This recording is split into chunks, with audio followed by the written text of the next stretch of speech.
السلام علیکم ورحمۃ اللہ وبرکاتہ۔ امید کرتے ہیں آپ سب بخیر ہوں گے۔ آج پھر نئے ٹاپک کے ساتھ آپ کی خدمت میں حاضر ہوا، کیونکہ رمضان مبارک کا مہینہ چل رہا ہے، جو بڑا ہی برکت والا ہے، خیر کا مہینہ ہے۔ اللہ رب العزت نے اپنے فضل سے ہمیں عطا کیا ہے دوستو، یہ اللہ کا احسان ہے، اللہ کا فضل ہے۔ الحمدللہ اللہم صلی علی محمد عبدک و رسولک وعلی المؤمنین والمؤمنات وعلی المسلمین والمسلمات الحمدللہ رب العالمین والعاقبۃ للمتقین یا ارحم الراحمین یا اکرم الاکرمین یا ذی الجلال والاکرام یا حنان یا منان۔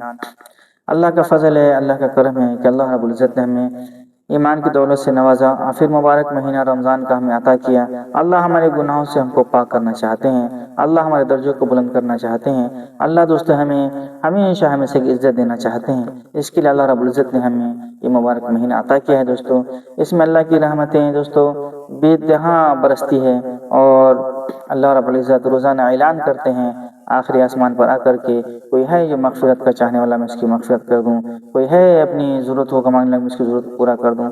تو اللہ رب العزت روزانہ اس مہینے میں بلکہ ہمیشہ لٹاتے ہیں، ہم دوستو اللہ سے لینے والے بنے۔ تو اللہ رب العزت نے ہم پر احسان کیا، کرم کیا، فضل کیا کہ اللہ نے ہمیں یہ مبارک مہینہ عطا کیا، پھر اللہ نے ہمیں صحت کی نعمت دی اور روزہ رکھنے کی توفیق دی۔ یہ اللہ کے فضل سے ہوا۔ ہم کوئی بھی عمل کرنے کے بعد انسان کو فخر نہیں کرنا چاہیے، تکبر نہیں کرنا چاہیے، کیونکہ انسان کی طاقت سے اور انسان کی سوچ سے، انسان کی فکر سے نہیں ہوتا، بلکہ اللہ کے چاہنے سے ہوتا ہے۔ اللہ چاہتے ہیں تو ہی ہوتا ہے۔ بہت سارے لوگ ہیں کہ جو ہاسپٹلوں میں پڑے ہیں، بہت سارے لوگ ہیں جو بیماری میں مبتلا ہیں، جو اس مبارک مہینے کے روزے نہیں رکھ پا رہے۔ اللہ نے ہمارے ساتھ عافیت کا معاملہ کیا، فضل کا معاملہ کیا کہ اللہ نے ہمیں اسے روزہ رکھنے کی توفیق دی، اللہ نے ہمیں ہمت دی، طاقت دی، قوت دی۔ ہم اس پہ اللہ کا شکر ادا کریں کہ الحمدللہ اللہ نے ہمیں روزہ رکھنے کی توفیق دی۔ پچھلی ویڈیو میں بھی بات ہوئی تھی کہ اللہ کے نبی صلی اللہ علیہ وسلم جو ہے وہ جو ہے جبریل علیہ السلام نے دعا فرمائی تھی، اور اس پہ اللہ کے نبی صلی اللہ علیہ وسلم نے آمین فرمائی تھی۔ تو اس میں سے جو دو شخص تو وہ تھے کہ ایک جو وہ شخص تھے جو رمضان مبارک کا مہینہ پاوے اور اپنی مغفرت نہ کرا لے، تو بتایا کہ وہ شخص ہلاک ہو جائے۔ پھر دوسرا وہ شخص جس کے سامنے اللہ کے نبی صلی اللہ علیہ وسلم کا نام مبارک آوے اور درود شریف نے بھیجے۔ اور تیسرا وہ شخص تھا کہ جس کے سامنے اس کے ماں باپ یا اس میں سے کوئی ایک بھی بڑھاپے کو پہنچ جاوے اور اس کی خدمت کر کے اپنی جو ہے وہ اپنی تو بتایا کہ وہ شخص جو اپنے ماں باپ میں سے کسی ایک کو بڑھاپے کو پاوے اور اپنی مغفرت نہ کرا لے، تو وہ شخص کے بارے میں فرمایا کہ ہلاک ہو جائے۔ تو بتایا کہ حضرت جبریل علیہ السلام ایسے مقرب فرشتوں کی بد دعا اور آقا مدنی صلی اللہ علیہ وسلم کے آمین نے اس چیز کو بہت سخت بنا دی میرے دوستوں۔ اس لیے اپنے ماں باپ کی دوستوں ہم قدر کرنے والے بنے، اس کی خدمت کرنے والے بنے، اس کے ساتھ احترام کرنے والے بنے، اس کی آواز سے اپنی آواز کو بری نہ کریں، اس کے آگے نہ چلیں، اس کی بے ادبی نہ کریں۔ علماء نے لکھا ہے کہ ان کی اطاعت ضروری ہے، نیز یہ بھی لکھا ہے کہ ان کی بے ادبی نہ کرے، ان کے ساتھ جو ہے برے سلوک سے پیش نہ آئے، چاہے وہ مشرک ہی کیوں نہ ہو۔ بتایا کہ امر بالمعروف کرتا رہے، اگر مان جائے تو بھی ٹھیک ہے، نہیں تو حسن سلوک کرتا رہے۔ پھر بتایا کہ ایک جگہ حدیث میں لکھا ہے کہ اللہ کے نبی صلی اللہ علیہ وسلم سے پوچھا گیا کہ ماں باپ کے حقوق کیا ہیں، تو بتایا کہ اللہ کے نبی صلی اللہ علیہ وسلم کا مفہوم ہے کہ ماں باپ جو ہے تمہاری جنت ہے، تمہاری جہنم ہے، کہ اگر تم اس کی خدمت کر لو گے تو تمہاری جنت ہو جائے گا، اگر تم اس کی خدمت نہ کرو گے تو تمہارے لیے جہنم بن جائے گا۔ ایک صحابی رضی اللہ عنہ نے عرض کیا کہ میں جہاد میں جانا چاہتا ہوں، تو اللہ کے نبی صلی اللہ علیہ وسلم نے ارشاد فرمایا کہ تمہارے والدین زندہ ہیں؟ تو صحابی نے فرمایا کہ جی ہاں۔ تو بتایا کہ تو اس کی خدمت کر کہ وہ تمہاری جنت ہے۔ اور پھر بتایا کہ حدیث کے مفہوم میں آتا ہے کہ باپ جو ہے وہ جنت کا دروازہ ہے، اور پھر بتایا کہ ماں کے پاؤں کے نیچے جنت ہے، اور بتایا کہ تم باپ کی خدمت کر کے اپنے دروازے کی حفاظت کر لو۔ پھر بتایا ایک حدیث کے مفہوم میں آیا کہ باپ کی نافرمانی میں اللہ کی نافرمانی ہے، کہ جو اپنے والد کو راضی کرتا ہے کہ وہ شخص جو ہے اپنے باپ کو بھی راضی کرتا ہے۔ تو پھر لکھا ہوا ہے کہ باپ کی ناراضگی میں اللہ کی ناراضگی ہے، اور اللہ اگر ناراض ہو گیا تو پھر دوستو بڑا مسئلہ خراب ہے۔ پھر بتایا کہ اللہ رب العزت شرک کے علاوہ تمام گناہوں کو جیسے چاہے معاف کر دیتے ہیں، لیکن ماں باپ کی نافرمانی کا عذاب جو اللہ رب العزت دنیا میں دیتے ہیں میرے دوستو۔ تو اگر کوئی شخص چاہتا ہے کہ دنیا کی خوشیاں ہمیں نصیب ہو جائے اور دنیا کی عزت نصیب ہو جائے اور دنیا میں ہم ترقی کر جائے، تو اپنے ماں باپ کے ساتھ حسن سلوک کرے اور ماں کے ساتھ دوستو ادب کے ساتھ، احترام کے ساتھ پیش آوے میرے دوستو۔ پھر آگے جو اللہ رب العزت نے اس امت کو جو ہے 5 چیزیں خاص طور سے جو ہے عنایت فرمائی ہے، 5 چیزیں۔ تو اللہ رب العزت نے اس امت کو جو ہے وہ 5 تحفے مخصوص طور سے دی ہیں جو پہلی امتوں کو نہیں ملی تھی۔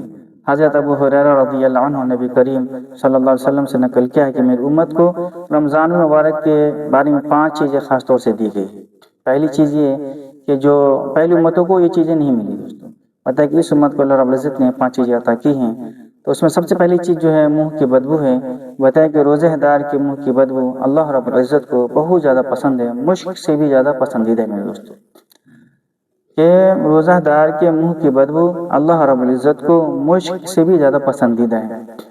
بتایا کہ بدبو سے مراد یہ چیزیں ہیں کہ آدمی مسواک نہ کرے، تو ایسا نہیں ہے، بلکہ جو بدبو سے جو مراد ہے، بتایا کہ جو پیٹ کے خالی ہونے سے جو معدہ کی جو بدبو آتی ہے وہ اللہ کو بہت زیادہ محبوب ہے۔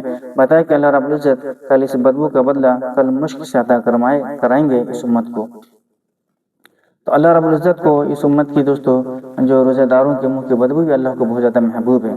دوسری چیز جو ہے بتایا کہ اس امت کے روزہ داروں کے لیے سمندر کی مچھلیاں بھی دعائے مغفرت کرتی رہتی ہیں۔ بتایا کہ پچھلی امتوں کو یہ چیزیں نصیب نہیں ہوئی ہیں۔